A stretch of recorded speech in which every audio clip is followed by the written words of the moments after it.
Sa kauna-unahang pagkakataon po ay naka-livestream ang naging hearing kahapon ng Independent Commission for Infrastructure o ICI tungkol pa rin po sa flood control scandal. Kabilang po sa mga sumalang ay si Laguna 4th District Representative Benjamin Agarao.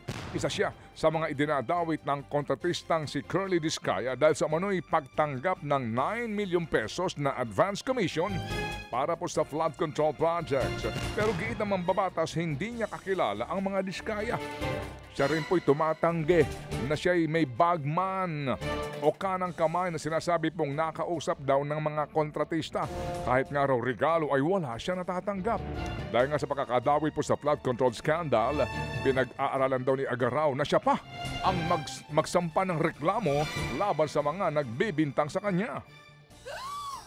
Pag-uusapan po ng aming pamilya at saka po ng aming mga abogado kung ano po ang mga susunod naming hakbangin. Ayoko pong palampasin ang kalapastangan ng ginawa ni Discaya sa aking pagkatao. Yan po ang tinig ni Laguna 4th District Representative Benjamin Agarao. Mamaya po sa ating programa, gagawan po natin ito ng dula. Ito pong kanilang unang episode ng live stream na hearing kahapon.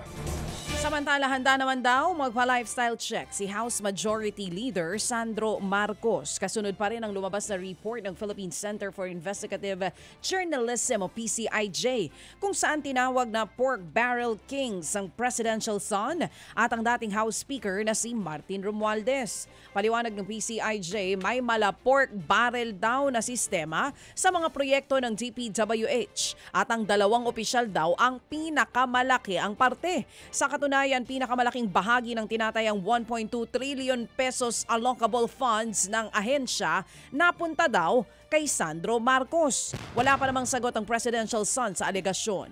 Pero ayon sa palasyo, nabasa na ng Pangulong Bongbong Marcos Jr. ang report at bukas daw ang first family sa anumang lifestyle check. At sa iba po namang mga balita, sinita ng Commission on Audit ang tanggapan ng Vice Presidente kaugnay pa rin po ng ilang questionabling mga proyekto. Sa inalabas pong audit report ng COA, lumalabas na hindi raw nakonsulta ng tama ang mga benepisyaryo sa milyon-milyong cash assistance program ng tanggapan po ni VP Sara noong nagdaang taon. Labag daw yan sa Manual of Operations na mismong OVP ang bumuo.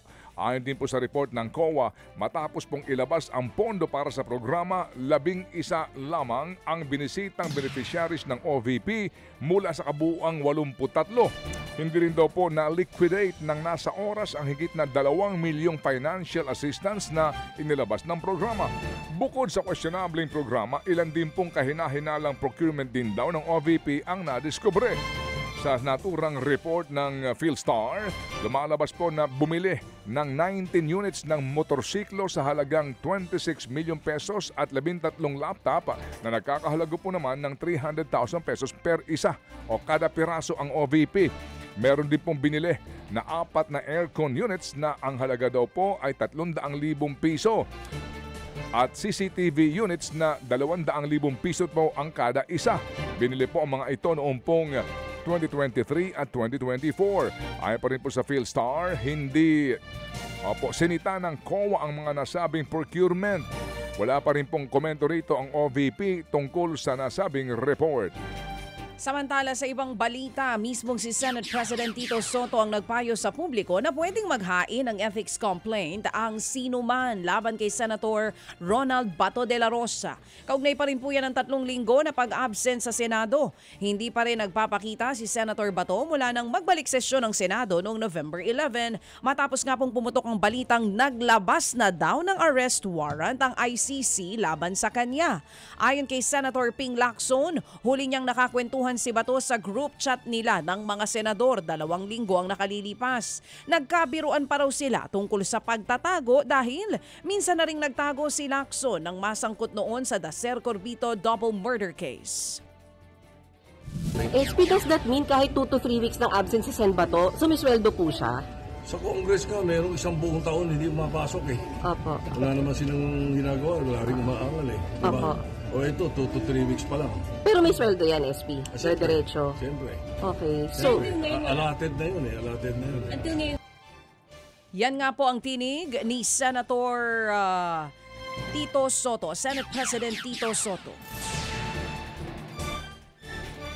Samantala pa rin, inalmahan po naman ng Malacanang ang pahayag po ni Cavite 4th District Representative Kiko Barsaga na kaya siya nasuspinde sa Kamara ay dahil maraming kaalyado roon si Pangulong Marcos Jr. Ayon kay Palace Press Officer Attorney Claire Castro, tila ginagamit lang daw ni Barsaga ang Pangulong Jr. para po ma-justify ang pagpapakalat niya umano ng maling impormasyon. Ginagalang din daw ng Malacanang ang naging hatol ng Kamara ng higit na 200 mambabatas na suspindihin si Barsaga ng 60 araw. Sa ating nakikita rito, ginagamit lamang ang pangalan ni Pangulong Marcos Jr. para ma-justify ang kanyang mga ginagawang disinformation. Ano po yung mga lewd photos na kanyang pinost? Hindi naman po kasama ang Pangulo nung ito ay kanyang ginawa, nung ito'y pinost. At yung mga sinasabi niya mga umanong disinformation laban sa AFP, hindi rin po yata kasama ang Pangulo. Yan po ang tinig ni Madam Palace Press Officer Attorney Miss Claire Castro. Mga kapatid, brothers and sisters, saan ka pa? Dito na tayo sa totoo. Dito na tayo sa True FM. Mga kapatid, mag-subscribe and follow po kayo sa social media accounts ng True Network PH. Yan po kami. Hanapin nyo lang True Network PH, Facebook, Instagram, YouTube, TikTok, and podcast.